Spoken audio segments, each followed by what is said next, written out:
What's this? The Skull by John Clausen. I think I'll read it.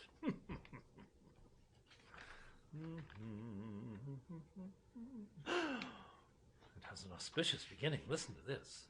One night, in the middle of the night, while everyone else was asleep, Ottila finally ran away.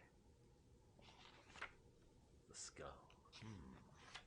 Part 1, the forest, followed by the dark and the house. Ottila ran and ran. She ran through the trees and up hills. She ran for a long time, all through the night, in fact. This is just page 1. I'm exhausted already. Ottila had grown up in this forest, but after a while the trees began to look different. They were getting closer together. Ottila kept running.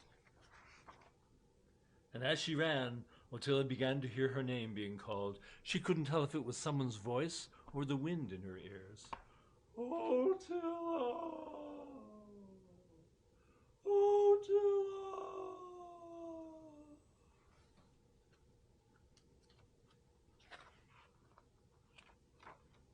Ottila!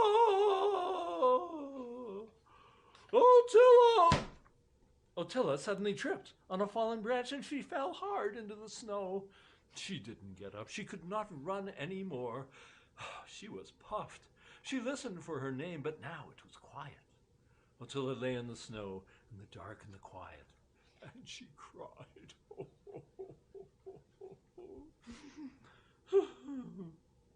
When she was done crying, she got up and she began moving forward again. All at once, the trees stopped. She came out of the woods and into an open yard, and in front of her in the distance was a very big, very old house. Why, look at that. It looks like the very same asylum that Where was I? Ottila went up to the house. It looked abandoned, but when she tried to open the door, it was locked. She knocked loudly to see if anyone was inside, but nobody came to the door. "Hello," she called out.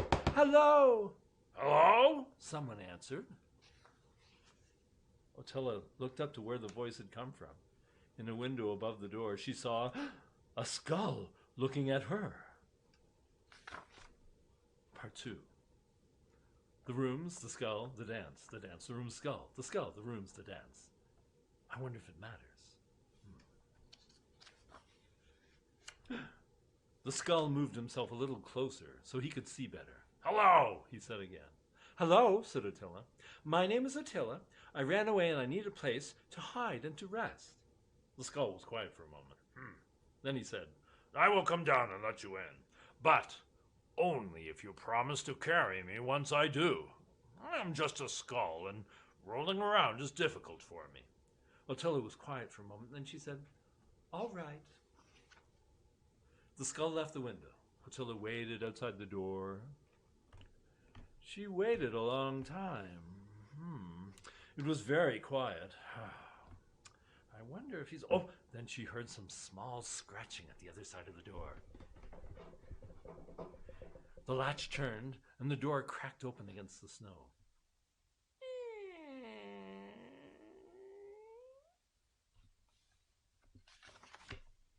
The skull pushed the door open wider. "Thank you," said Ottila. "You're welcome," said the skull.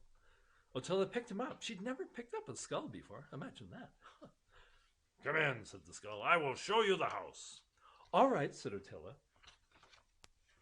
Ooh, that's kind of interesting. They walked into the hall. "It is a nice house," said Ottila. "Yes," said the skull. "I have always liked it here."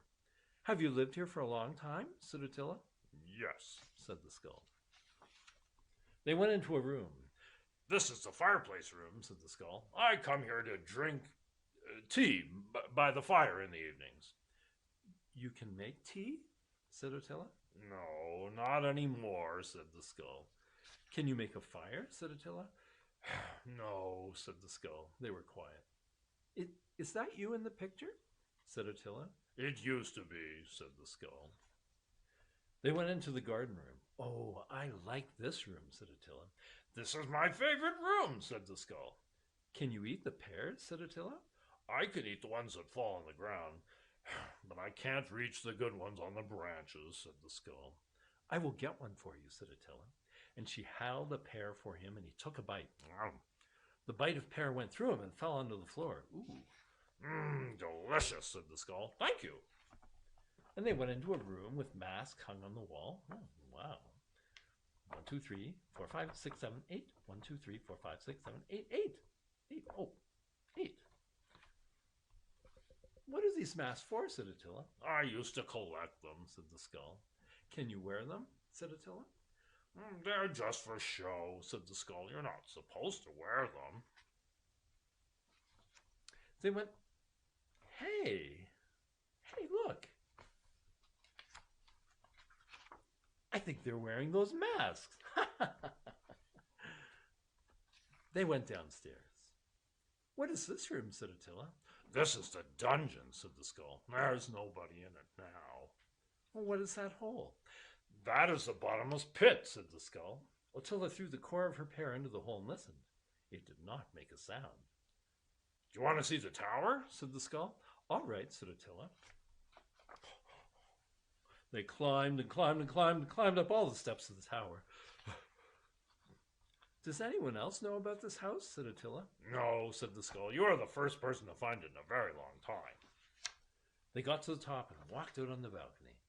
You can see everything from here, said the skull. It's beautiful, said Attila. Careful, said the skull. The wall is not very high, and it's a long way down if you fall. They looked out over the forest. You said you ran away, said the skull. Yes, said Attila. You don't want them to find you? No, said Attila, I don't. The skull waited to see if she wanted to say any more, but she didn't. All right, said the skull. Then he said, there's a big room I haven't shown you. How big, said Attila. It's huge. This is the biggest room I have ever seen, said Attila. Hey, wait a minute. Does Attila talk like that? No. She talks like this. This is the biggest room I've ever seen. Ah, that sounded better, said the skull. This is the ballroom. It was for dancing. There were lots of dances here. I went to a dance once, said Attila, but it was not in a room like this. I did like the dancing, though. I love dancing, said the skull. Attila put her mask back on, and she carried the skull to the middle of the ballroom, and she held him out to face her. Would you care to dance, sir? Said Attila. M'lady, said the skull. I guess that means he'd be delighted. Well, they danced and danced and danced and danced until it got dark. Part 3. The secret, the bedroom, the headless... That can't be right. The secret, the bedroom, the headless skeleton. Oh, I fear we're getting into dark waters here. When it was dark, Attila made some tea and a fire in the fireplace room. Would you give me some tea, please? Said the skull. Attila took a teacup and she poured the tea through his mouth and onto the chair. Ah, nice and warm, said the skull. Thank you. You can spend the night here if you want to, said the skull. I do want to, said Attila. There's something I should tell you, though, said the skull. Attila put her tea down. There's a skeleton, you see, that comes here to this house, said the skull. It is a headless skeleton. It walks around the halls looking for me, and when it finds me, it chases me. Has it ever caught you, said Attila. No, said the skull quietly, but I am not as fast as I used to be. Attila looked closely at the skull. You don't want it to catch you. No, whispered the skull, I don't. Will it come tonight? Said Attila. The skull looked at the fire. It comes every night, he said. Attila looked at the fire too. All right, she said. She kept looking at the fire, and she started to think.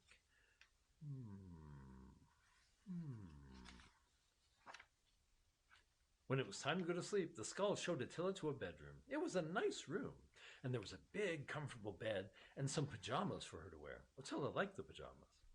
Who doesn't like pajamas? We should try and get some sleep, said the skull. The skeleton will come soon enough. Attila blew out the light. They slept deeply and peacefully for a long time, like this. me, me, me, me, me, me, me, me, me, me. Me, me, me, me, me, me, me, me, me, me, me. And that was Attila. The house was dark and very quiet until, in the middle of the night, a headless skeleton opened the bedroom door. From somewhere in the skeleton's chest came a voice, but it only shouted one thing. Give me that skull! I want that skull! Oh. The skeleton ran into the room. It was faster than Attila had expected. She had just enough time to grab the skull before it reached him. The skeleton pulled at the skull, trying to get him away from her, but Attila held on tight. She did not let him go. Finally, she got the skull free, and she slipped past the skeleton and ran for the door. Give me that skull! I want that skull! Give me that skull! I want that skull! Oh, look, she's running up to the tower. Give me that skull! I want that! Hey, where'd everybody go? Ah!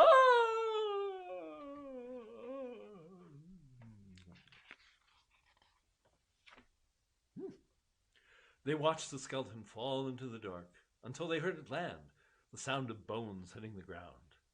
They listened some more, but they did not hear anything after that. All right, said Attila, time for bed. Attila carried the skull quietly back down to the bedroom. She put him on the pillow and tucked him under the blanket, and then she put on her coat. Well, aren't you going to sleep too? Said the skull. In a little while, said Attila, patting the skull gently. I'll be back soon. She blew out the light and closed the bedroom door. Part 4. The bones, the fire, the pit. The pit?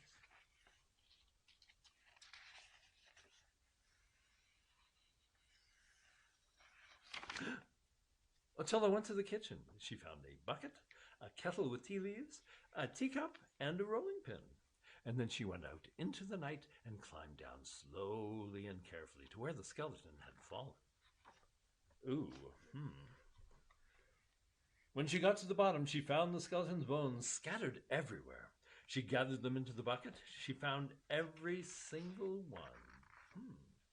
And Attila carried the bucket of bones to a rock. And she took a bone out of the bucket and put it on the rock. And then she took out the rolling pin, you know how heavy they are, and she held it over her head. Oh, and she smashed the bone. She smashed it over and over into smaller and smaller pieces until the pieces were as small as they could possibly get. Then she took out another bone, and she did it again. She did it to all of them. And then Attila made a fire, a glowing hot red fire. And she made that fire huge and hot. She melted some snow in the kettle with her tea leaves and made tea over the fire. Then she took the bone pieces and threw them into the flames. She poured her tea into the teacup and she drank it as she watched the pieces burn to ash. And when the fire was over, she gathered the ashes into a bucket and carried it back up the hill and back to the house. She went down to the dungeon and dropped the whole bucket into the bottomless pit. And she watched it fall into the dark and she listened. It did not make a sound. Then she climbed back upstairs and went to bed.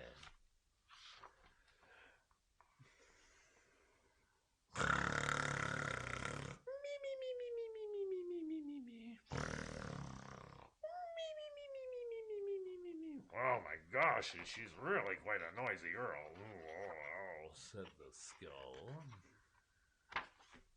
Part 5. Breakfast! In the morning, Attila and the skull had breakfast. Attila made tea and picked some pears from the branches. I'm sorry the last night was so frightening, said the skull. Attila smiled and patted the skull. It's over now, she said. Thank you for helping me, said the skull. You're welcome, said Attila. I wonder if the skeleton will ever come back, said the skull. Attila cut a piece of pear. It won't, she said. The skull looked out through the window. It's a nice day outside. Hey, do you want to go for a walk? Then they went for a walk, and it was a nice day out. Oh, look, she's put him on a sled, and she's dragging him through the snow. Oh, must be nice for him to get outside, eh?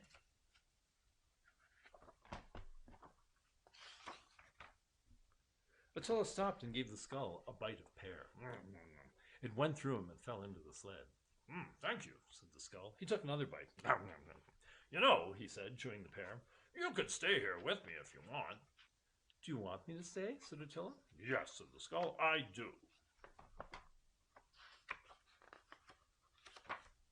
All right, said Attila. That's it. That's it. That's the end. That really? Did I miss a page? No. I'm left full of questions. Well, let's see if that was a good book. Because you know what good books do? They have a really nice snap to them. Oh, that's a pretty good book. I hope you enjoyed it as much as I did. Ta-ta.